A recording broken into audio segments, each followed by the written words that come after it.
What's going on, everyone? Crypto Neil here with another Bitcoin market update. Things around are looking pretty green. Green mic, green light, green walls, even. Yeah, we renovated the office, but better yet, we actually hit two consecutive perfect weeks, 8 for 8 on trades. In this video, we're going to go over a few of those trades so you guys can get a bit of an idea on the framework as to why I took them, entries and exits.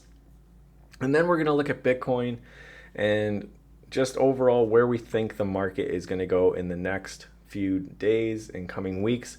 So without further ado, let's jump right on into it. Just checking up on the charts now. We have Bitcoin on the 4 hour currently open, and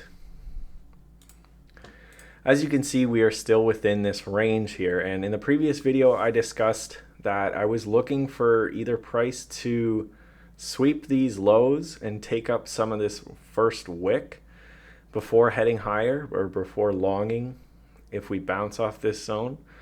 And if we get a test of the upper range, in other words, get above this dead cat bounce, then I'd be looking to short upon a rejection of that zone or coming back down within that high. So we're going to look at a couple of the trades I took in the past week, and you can kind of get an idea as to why I'm looking for this to play out, one of these scenarios to play out in Bitcoin, because we actually got that to play out in one of our trades this week. So this is XRP on the 4 hour time frame, and XRP we had discussed in a previous video. Price breaking out of this downtrend here, we said you could potentially take a long off this breakout with a stop loss below the range lows. If you took that trade and set your risk reward to 2 to 1, as we usually do, that trade actually eventually would have played out perfectly, never invalidating, never hitting that stop loss. So if you took that trade, congrats. If you found a lower entry, as I was looking to do, congrats. If you were me and were way late on logging this, then, well, why did we do that? Let's talk about that. So here we have Market Cipher on this first chart here, and this is an indicator. It's a paid indicator, so I usually don't show it on the charts. But ultimately, it is very, very good at telling you when to enter a long or a short.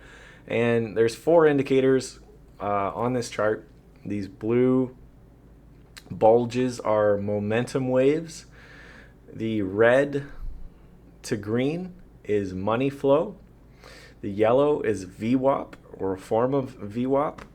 And these 2 pink, green, sometimes red and pink, those are RSI. So with a combination of these indicators as well as our own BBWP and just regular RSI, we can kind of get an idea on when to enter. Again, we did have this breakout on XRP. We had this sideways consolidation.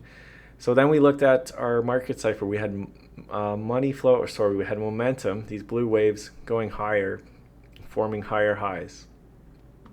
As that was happening, we had this nice smooth curve on money flow starting to come back up.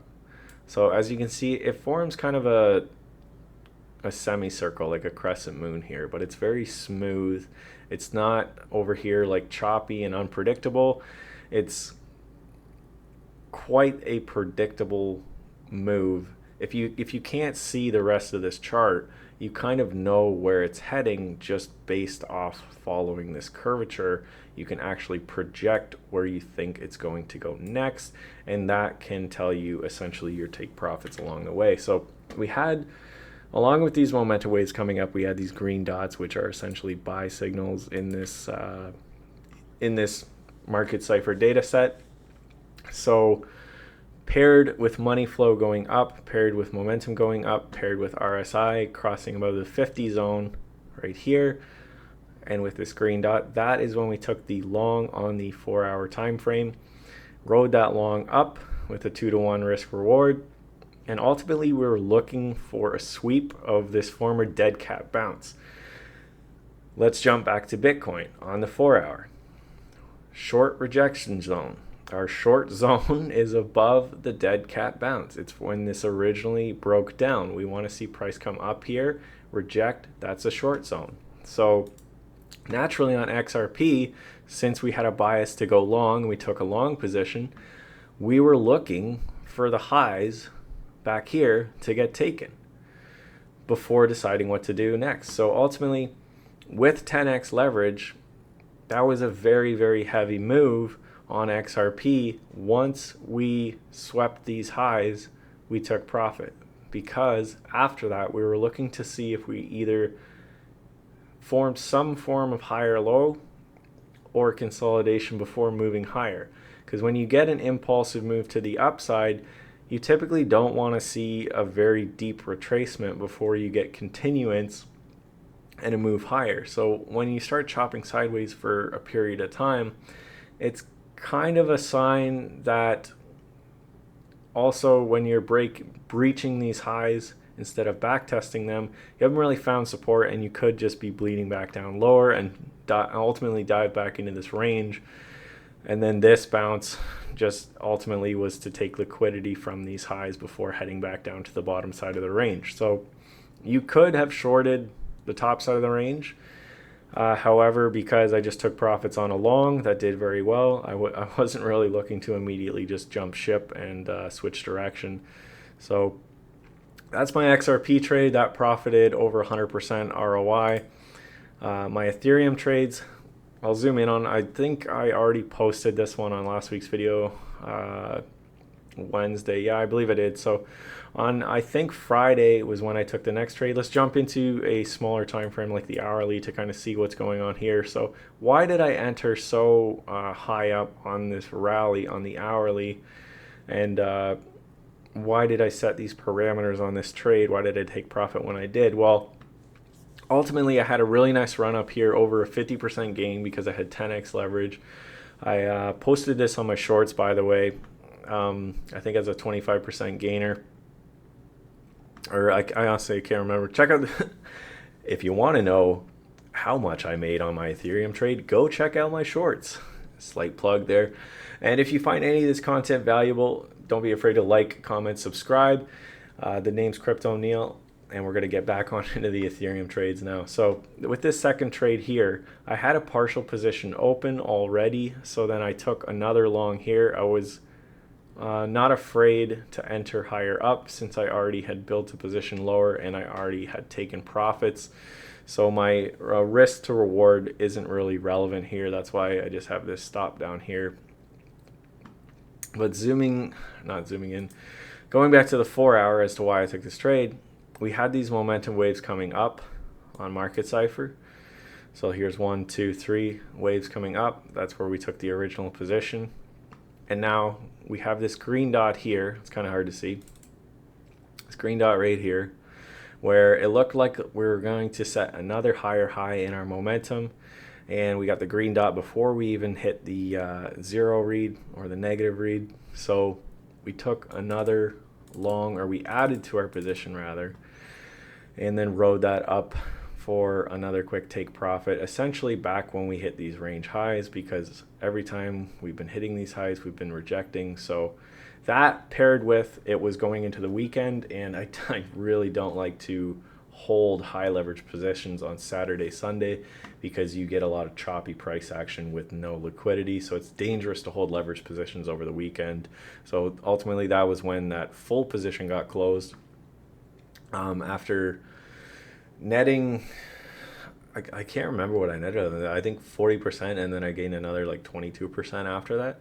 But I will, I'll have to reference my notes and get back to you on that. But those were, so 1, 2 plus the XRP, 3 profitable trades last week. Jumping into Bitcoin on the 4 hour. We're just gonna quickly clean up the chart a little bit here. So with Bitcoin, XRP had this test to the range high. Ethereum essentially didn't have enough strength to even test that. Bitcoin here testing these local highs before bleeding lower. we're in a very choppy ranged market. So unless you are a day trader or a scalp trader looking to just short the lower side of the range, or sorry, long the lower side of the range and short the upper side of the range, there's really no larger play here taking place. I'm just going to zoom out to kind of larger time frames to see if I see anything. Ultimately, like momentum is coming quite deep down and money flow is going negative. So I wouldn't be surprised if we break through this greater range on the daily and test lower. We could see some kind of dead cat bounce off this large wick here and come back up. But if not, if you see price breaking through and continuously closing below this yellow line, which we've never closed below before, if you get 2 or 3 consecutive closures below that level, around 93K, then I would say you're definitely heading to your next support zone, which is at 89.5, and below that, around, I don't know, 85K to 83. So look for that on the daily time frame if we start to break down, and then you want to be positioned in shorts on alts because they're going to bleed quite heavily over BTC. But until any of these conditions have been validated or met, it's kind of a range game. So just keep that in mind. Try to stay safe in the market this week, as we could continuously see more bounces in between this range. So that's going to do it for me. A nice short sweet video, a nice market update for you guys. And if you find, and once again, if you find any of this content valuable, please give me a like, comment, subscribe. And until the next time, stay safe in this rangy, choppy market. That's going to do it for me. Peace out, everyone. Have a great week.